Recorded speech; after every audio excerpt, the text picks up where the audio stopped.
Guys, ito na po yung ating mga ingredient, tanglad, kamatis, sibuyas, luya, atsal, Chinese pichay, tunggay, asin, ang ating manok, native chicken. Okay, magsimula na po tayo magluto sa ating tinolang manok. Okay, magpakulo muna tayo ng tubig. Ilagay na natin ang ating tanglad, luya, sibuyas, atsal, kamatis. Ilagay na natin ang ating native chicken.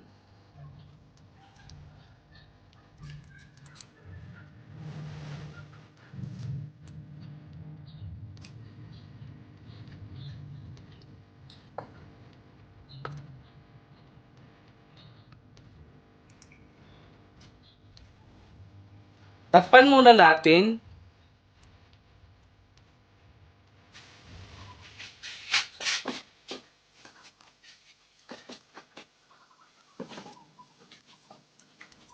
Ayan na po. Buksan natin. Konti na lang yung sabaw. Ilagay na natin ang ating Chinese pitsay.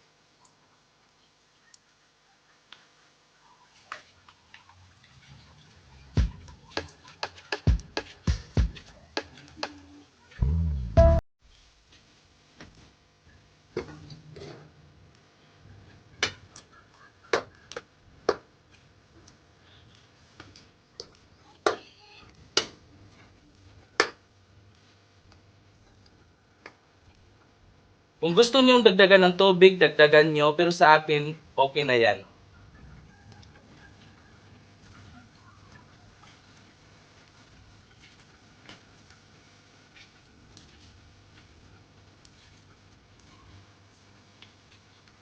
Lagyan natin ng asin.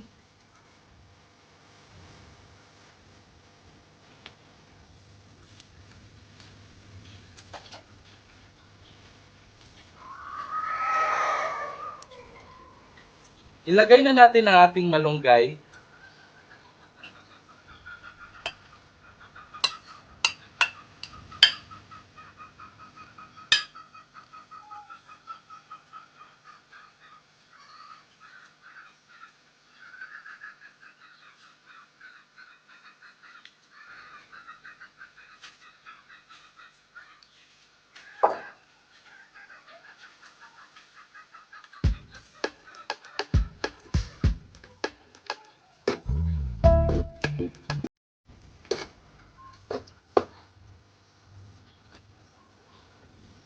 Yung ating nilutong manok na native ay 5 buwan pa lang to, kaya madali po tong maluto. Maya-maya ay luto na to, kasi yung gulay na lang ang ating lulutuin.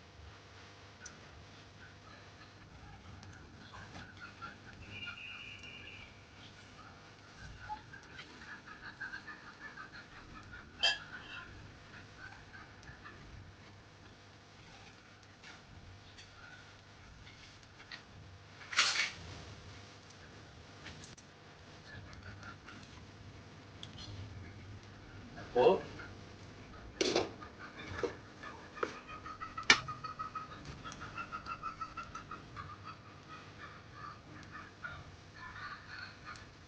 Tikman natin kung okay na ba yung sabaw at ang asin. Okay na ba?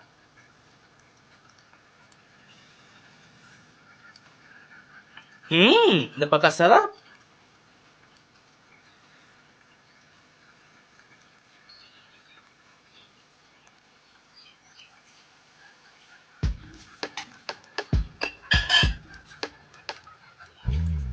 Okay, luto na po ating tinulang native na manok.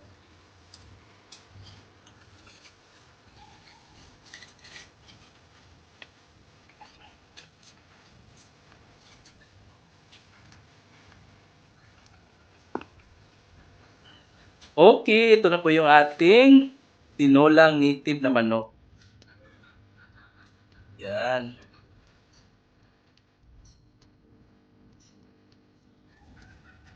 Ito na po yung sabaw.